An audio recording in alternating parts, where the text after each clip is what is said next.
Hey 10th parents, I am Melissa Ewing, our pastor of family ministries. I hope you're doing okay at home. We've been doing all right, but in the same boat as many of you. We're working from home and our kids are doing school from home, which is great, but has its challenges.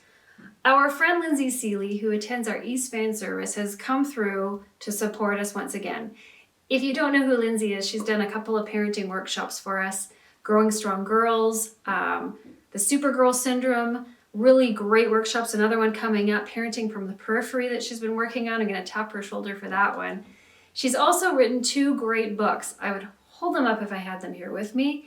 Growing Strong Girls, Rooted, Resilient, and Ready. But they're in my church office, and as you can see, I'm at home.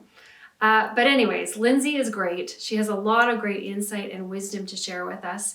And so she's filmed for us top 5 tips for supporting your learner at home. These are great tips. I'm implementing them with my kids, and I hope you find these tips as helpful as I have. Hi there, I'm Lindsay and part of the 10th community.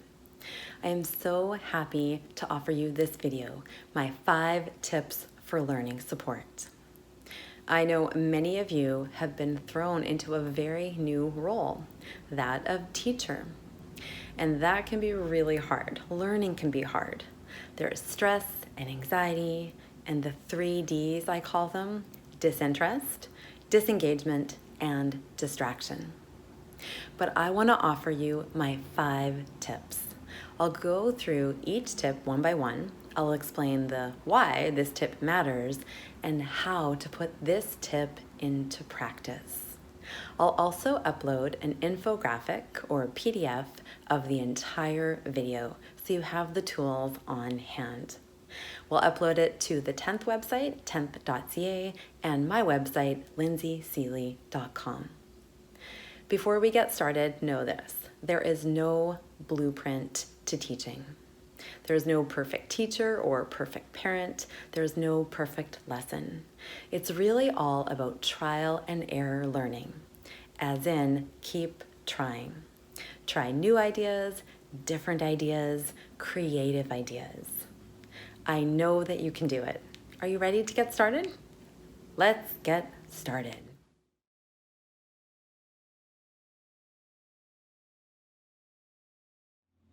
Tip number 1 is finding focus and attention.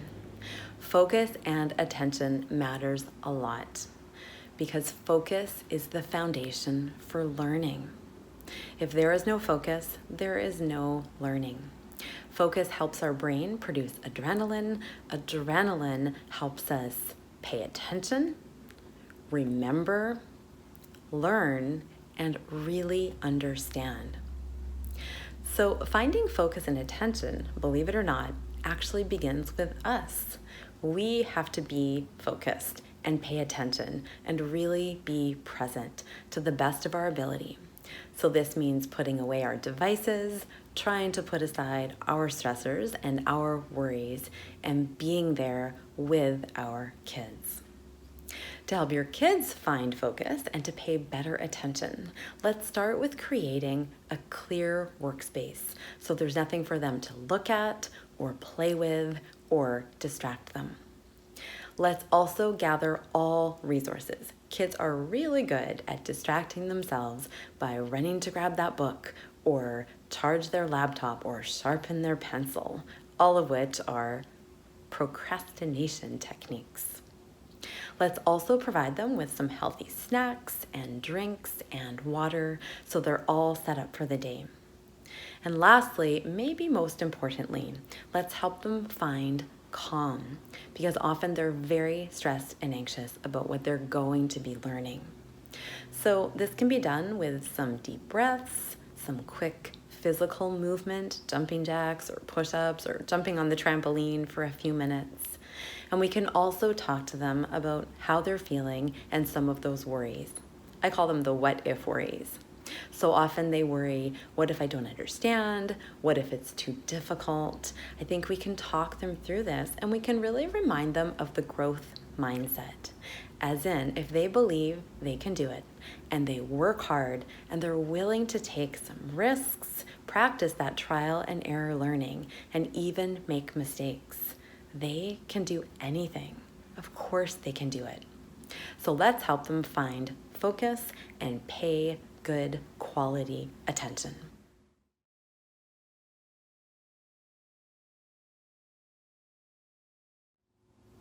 Tip number 2 is making a plan. A plan is really important because the brain loves a plan. It likes order and structure, and it likes completing tasks. With every check mark, we actually get a boost of dopamine. And that's always gonna feel good. So you're set up. Now you want to work together on a plan for the day, listing all of the tasks that they have to accomplish. And I would add a few tasks that they want to accomplish. We can always balance those have to do's with get to do's. So make this plan together. Write out all the activities or the tasks and also attach a best guess time frame. As in, if you have to read a novel, how long should we allocate to read that novel? Half an hour, 15 minutes. The brain really likes to know there's a beginning and an end. Kids don't like to feel that their homework is going to last forever. So let's attach a time frame. Let's set some goals for the day, as in what do I want to accomplish? And then we can talk about order. So some of the kids I work with like to start with the easy tasks first, that quick sense of accomplishment. Some like to do the harder ones first, where their focus and attention is probably the best. But talk about order, and remember, the list doesn't have to be top-down to-do list. It can be more like a mind map, putting ideas all over the page in lots of creative colors and pictures. We can try to make this plan, should I say, appealing and maybe even fun. I would also include some fun ideas and start to talk about rewards, which we'll get to next. So let's help them by making a plan and making it together with lots of choice.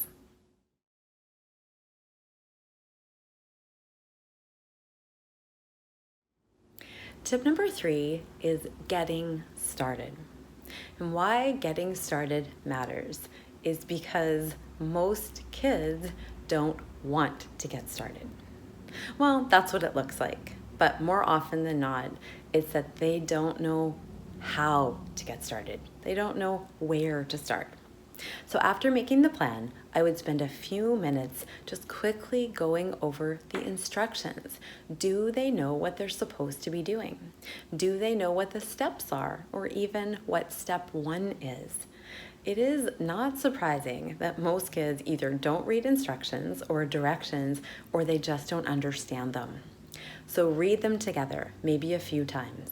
Highlight the key words. Put them in your words or simpler words. And check for understanding. Ask your kids to tell you, what do they think these instructions mean? Where could they start? It's incredibly empowering for them. We also can talk about obstacles, like if you don't know what to do, or if you hit a challenge, what do you do? They have so many options. They can struggle through, try a different way, a new way. They could ask a sibling for help. They could look to their book or the assignment and try to find an example. They could go on YouTube or Google. There are so many online resources. And they could also come to you. We just don't want them coming to you first, because often this could become an inconvenience for you. So let's have them be a little bit more self-reliant and self-sufficient. And let's really help them to get started.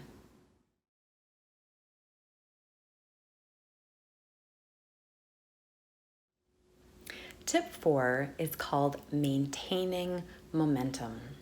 And it's really hard to persevere, to keep up with tasks, to keep the energy high, and to keep going when fatigue or boredom or disinterest set in. So to help your kids maintain momentum, I think it's really important to keep time frames within a reasonable amount. Maybe an hour on an assignment is too much, so just do half an hour. And also switch up activities. If they can do many activities in 15-minute segments or half an hour segments, it really keeps things interesting, and it actually helps with that focus and attention as well. I think it's really important to remember that kids need breaks. The more beginnings we can create, the better the energy. So take little breaks, have a snack break or a walk break or a break playing with the dog. As long as the breaks are not screens, we can really help kids re-energize, revitalize, and again, refocus. Kids need to learn to stay the course, to persevere, and we can really help them maintain that momentum with variety and with breaks.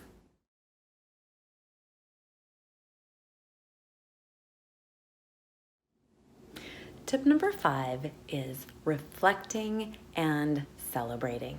This is the last tip, and it's so important because it's often missed.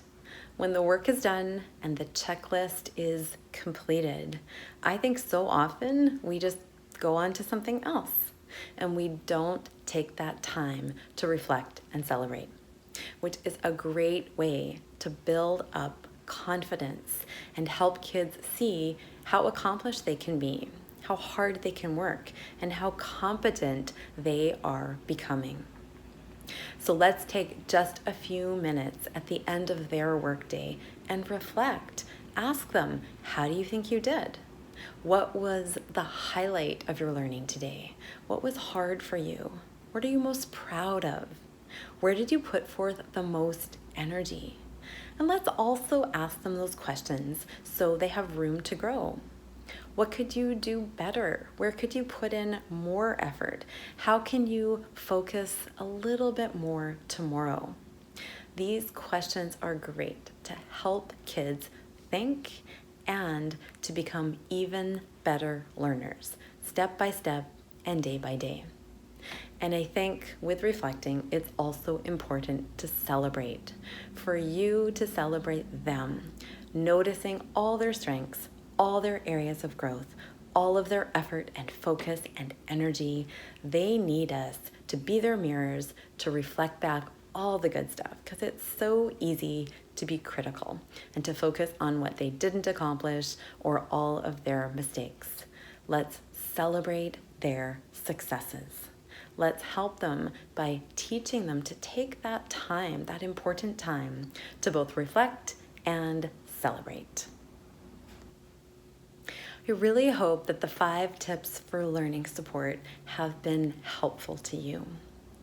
Please remember, there is no blueprint for teaching or parenting or learning.